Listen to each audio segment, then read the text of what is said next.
Militairement, c'est fini. À 11h30, le mercredi 30, les soldats communistes entrent dans le palais d'Oklap où les attend le général Mine. Une autre histoire commence. L'ancien monde se liquide sans brutalité, comme si c'était écrit depuis toujours.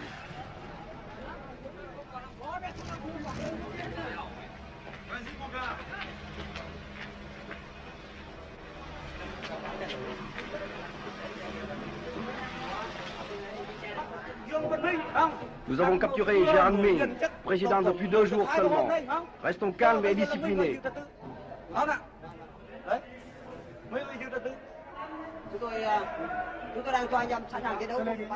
Je donne le pouvoir à ceux qui sont beaucoup plus mérités que moi.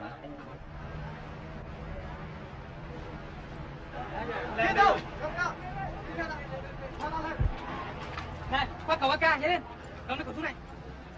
Cầm mình cứ để thủ mình đâu. Ôi sao cầm. Ôi. Cầm đấy.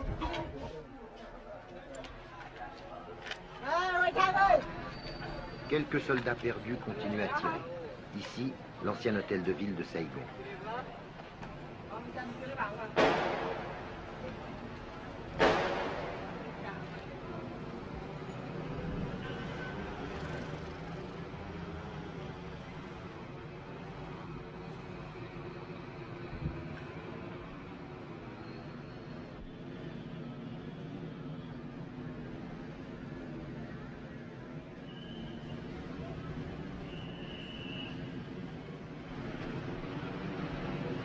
Pour lui aussi, c'est fini.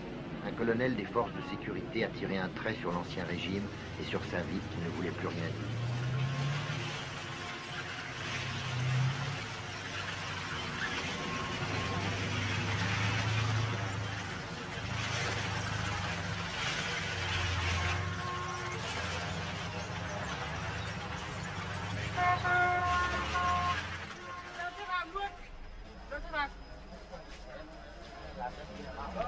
Les prisonniers au palais d'Oklap.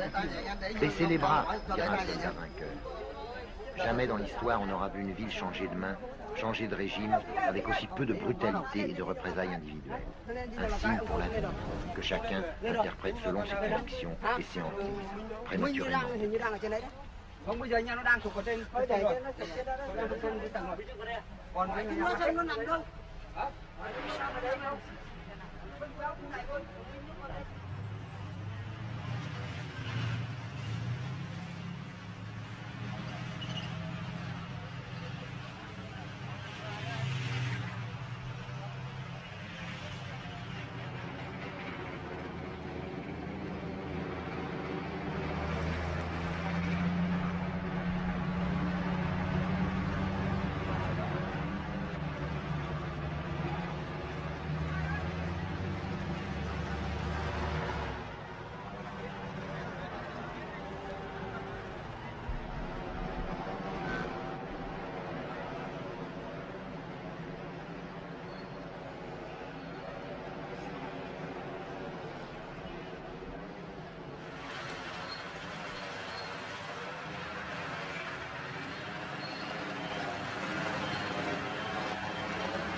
Amorce de remise en ordre dans la ville livrée à l'anarchie. Des enfants de 12 ou 13 ans à la gâchette trop facile patrouillent dans les rues avec leurs M16 américains. On les appelait les cow-boys, le plus sérieux danger de cette période intermédiaire incertaine.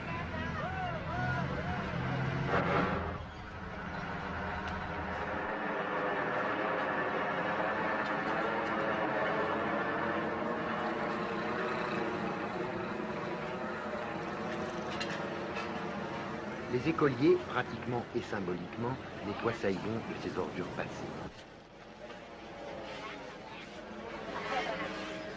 Nous faisons l'hygiène publique pour nettoyer la ville. Oui. Qu'est-ce qui vous a donné l'ordre de nettoyer la ville? Mais personne ne nous a donné l'ordre.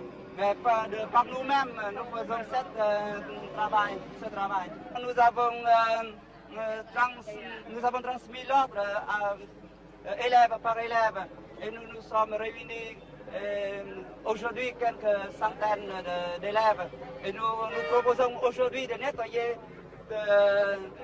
le rectangle qui entoure notre école. Chers camarades et compatriotes, le gouvernement révolutionnaire provisoire a libéré Saigon et maintenant notre ville s'appelle Ho Chi Minh. Les petits hommes verts s'installent. Ils font connaissance avec Saigon, Saigon fait connaissance avec eux. La ville s'adapte grâce à sa traditionnelle souplesse. Elle joue le jeu de la victoire, un jeu qui ne sera pas sans lendemain. Parfois dans l'enthousiasme, parfois dans le doute. Malin, trop malin, celui qui essaye déjà de faire la part des choses.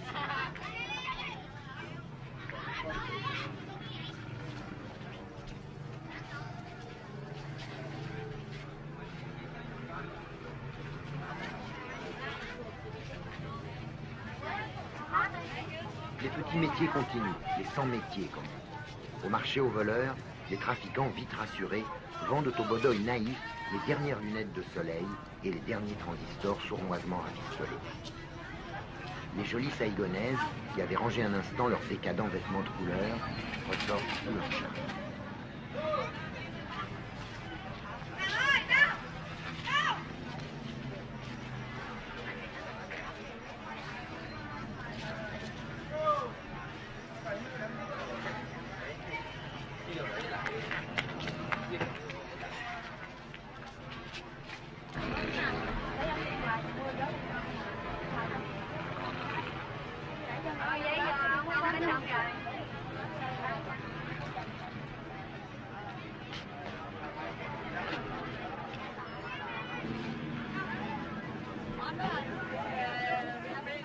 Les motos, nerfs de la vie saïgonaise, ont soif. Des malins vendent de l'essence trafiquée au coin des rues, 2000 piastres le litre. La vie habituelle s'adapte et tente obstinément de durer avec ses petits trucs et ses petites libertés précieuses. Mais on sait qu'elle n'a qu'un temps, qu'un autre ordre, plus honnête et plus sévère, va s'installer.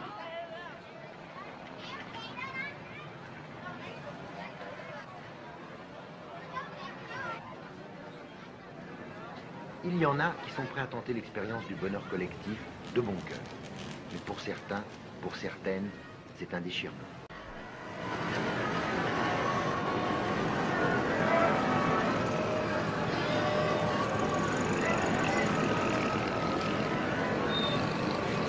Superficiellement, Saigon n'a pas tellement changé. Il y a moins d'essence, mais il se débrouille pour venir. Attentifs, plutôt débonnaires, les petits hommes verts, les bodoïs comme nous, sont partout dans la ville.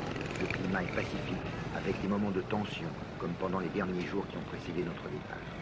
Les combattants du Nord, responsables de la force de frappe révolutionnaire, puis les maquisards du Sud, découvrent une vie étrange, après tant d'années de danger mortel et d'austérité dans les gens. Les gens de Saigon s'apprivoisent au son des haut-parleurs qui diffusent assez lourdement des slogans dont personne ne veut.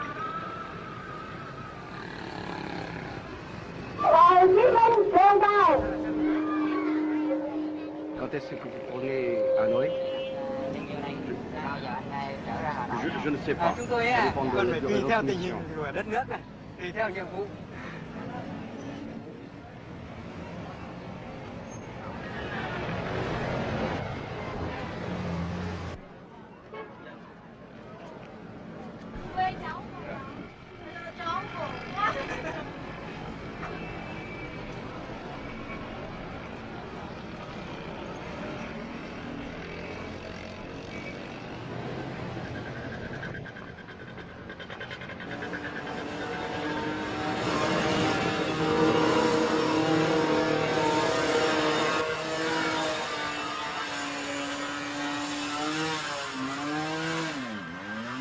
Leçon de conduite dans la ville. Les bodoïs rencontrent les choses de l'Occident.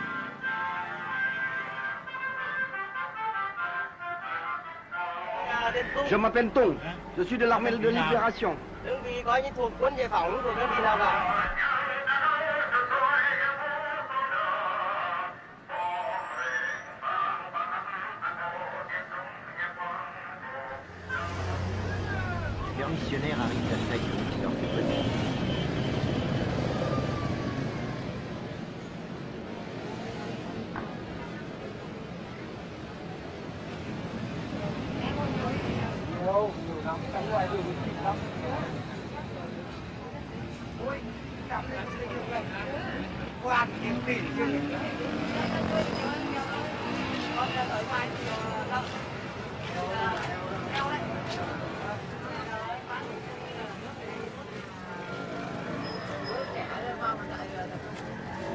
J'ai quitté mon fils quand il avait 3 ans, maintenant il en a 7 et il va à l'école.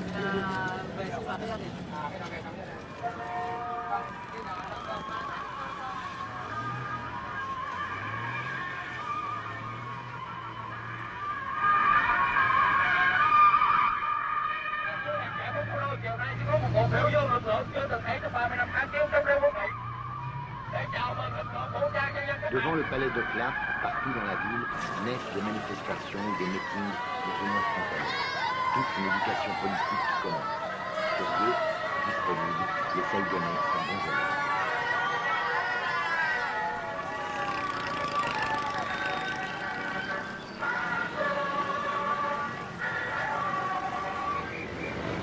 Le premier jour, plus de police, plus de maintien de l'ordre. Anarchistes par nature, les gens de Saïgon en ont profité pour embouteiller plus que jamais les armes. Les jeunes du comité révolutionnaire populaire essayent de raider la circulation avec un succès relatif.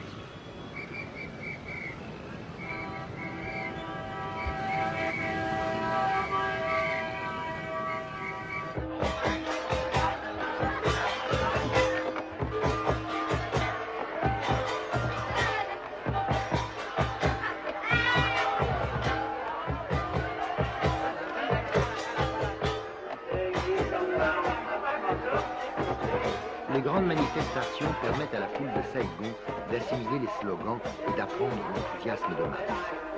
On y ressent le soulagement de la paix, une indiscutable fierté, une ivresse d'indépendance et aussi l'inquiétude d'une nouvelle sorte de vie peut-être trop bien réglementée.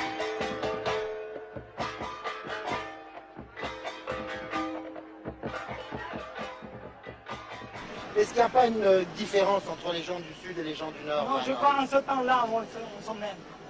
On dit que les gens du Nord sont plus sévères, non? Avant, maintenant, Maintenant, pas du tout? mais pas du tout.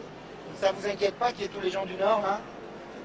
Je crois maintenant il est un pitié pour les gens du Nord. Un du Sud, pardon. On ne sait pas, mais on se libre, je suis content maintenant. Vous n'avez pas peur du communisme? Oh, je ne peux rien, ouais. Je suis vivre dans mon pays, je dois accepter ça. Madame Gobatan, personnalité bien connue de la troisième force, exprime l'espoir d'une démocratie socialiste originale pour le Sud-Vietnam. Elle représente sans aucun doute, confusément, l'opinion de la majorité de ses concitoyens.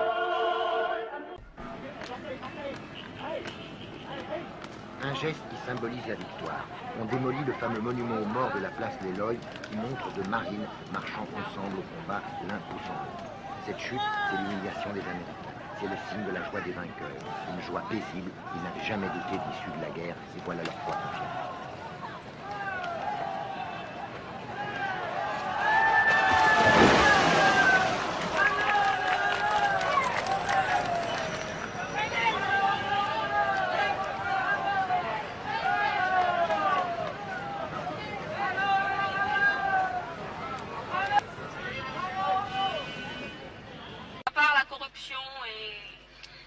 Et si le gouvernement est dur, qu'est-ce que vous allez faire?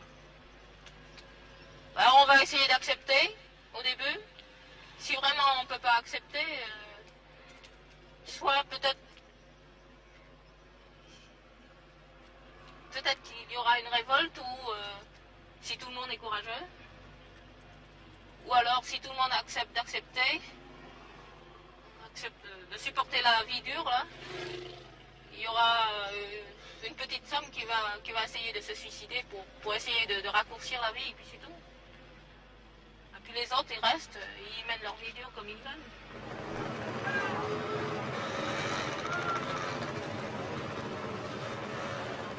Pour d'autres, pas tellement nombreux sans doute, il n'est absolument pas question de jouer le jeu du socialisme, quel qu'il soit. C'est le refus total, le blocage, l'horreur. Comme pour ce jeune officier qui s'est battu jusqu'au dernier instant contre le communisme. Il n'a pas voulu être filmé.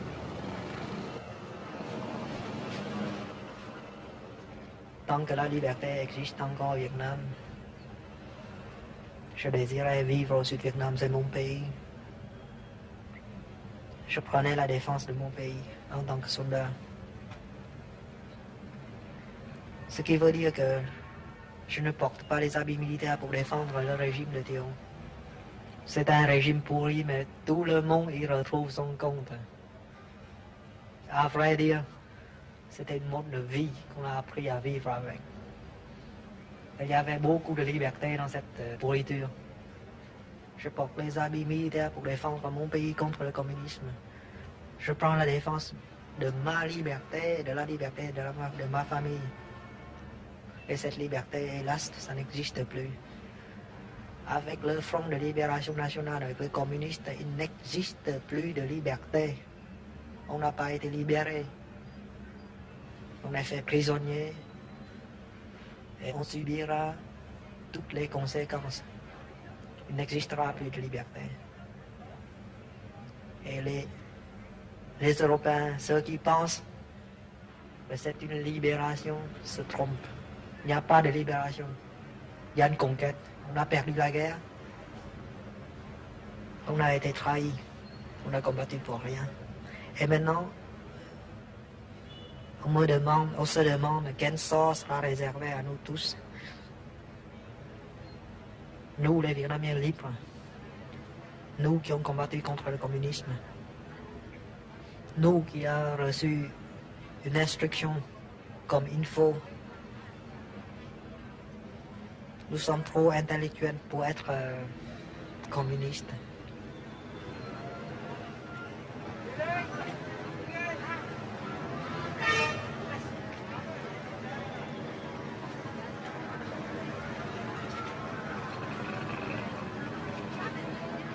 C'est un travail collectif. Et ce qui est important, c'est que ce sont nous qui décidons.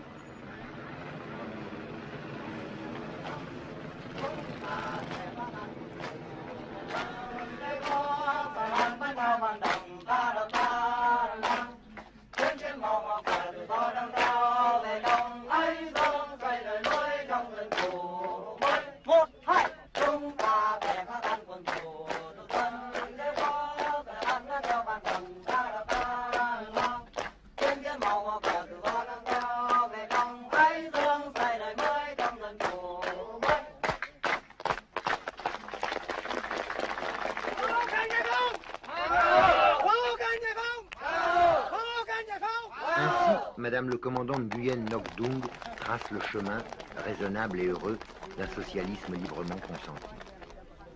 L'histoire va-t-elle lui donner raison? La personnalité du Sud, originale et individualiste, sera-t-elle tant soit peu respectée? L'unification du Vietnam se fera-t-elle en douceur, avec l'approbation de tout un peuple fier d'avoir retrouvé la paix et la dignité? Les vainqueurs auront-ils le courage, la clairvoyance de ne pas accélérer la mise au pas de Saigon?